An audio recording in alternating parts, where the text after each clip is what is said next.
سلامونه درنو لیدونکو عوام میډیا یوټیوب چینل ته ښه راغلاست. نن به د یو داسې فیلسوف ژوند ته کتنه وکړو چې د حق او باطل په جګړه کې د زهرو څښلو ته مجبور سو او د مرګ سزا ورکول سو. یوه ساده پوښتنه کولی سي انسان ته د پوهې دروازې خلاصې کړي، خو کله ناکله حالات داسې وي چې پوښتنه کول هم خطرناک تمام سي، لکه سقراط چې د پوښتنو کولو له امله مجرم وګڼل سو. سقراط هغه فیلسوف دی چې د حقیقت، د اخلاقو او عقل لپاره یې ژوند وکړ او مړ سو. سقراط د اتین ښار په یوه عادي کورنۍ کې وزیږېد. پلار یې مجسمه جوړونکی و.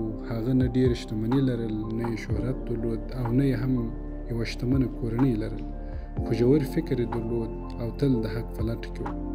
سقراط له ماشومتوب څخه د عدالت، ښهوالي، پوهې او نورو بېلابېلو مسایلو په اړه له خلکو پوښتنې کولې، خو د هغه دغه پوښتنې ځینو خلکو ته خندونکې وې او پر هغه به یې خندل، خو ځینې بیا د هغه د دغه ژورو پوښتنو جواب نه درلود او چوپ به پاتې کېدل.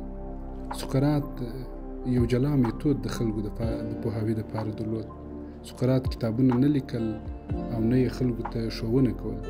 هغه د خپل خاص میتود له مخې د خلکو د پوهاوي لپاره ساده خو ژورې پوښتنې کولې.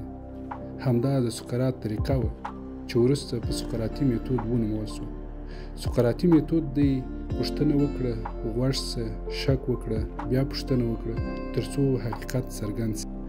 خو د سقراط د خلکو د پوهاوي طریقه او د خلکو د راویښولو طریقه د اتین ښار د وخت د واکمنانو خوښه نه سوه او د سقراط د پوښتنې کولو طریقه د خطر زنګ وګڼئ او پر سقراط یې تور ولګاوه چې په دې پوښتنو دی د ځوانانو ذهنونه خرابوي.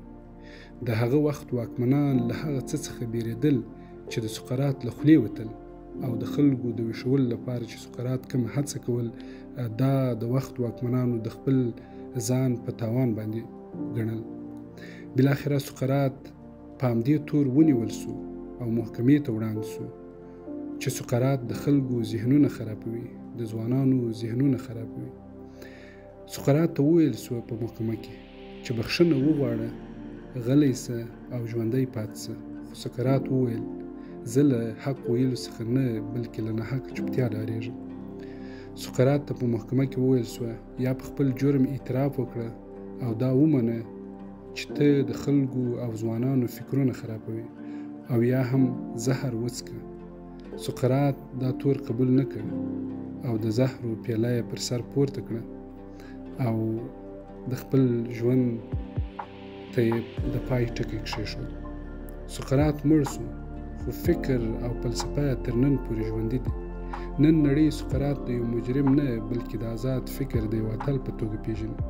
سقراط موږ ته را زده کړل چې حقیقت باید وپلټل سي. په داسې یوه نړۍ کې چې ډېر خلک له پوښتنو ډارېږي، سقراط انسانانو ته دا ور زده کړه چې پوښتنه کول جرم نه دی بلکې د پوهې پیل دی.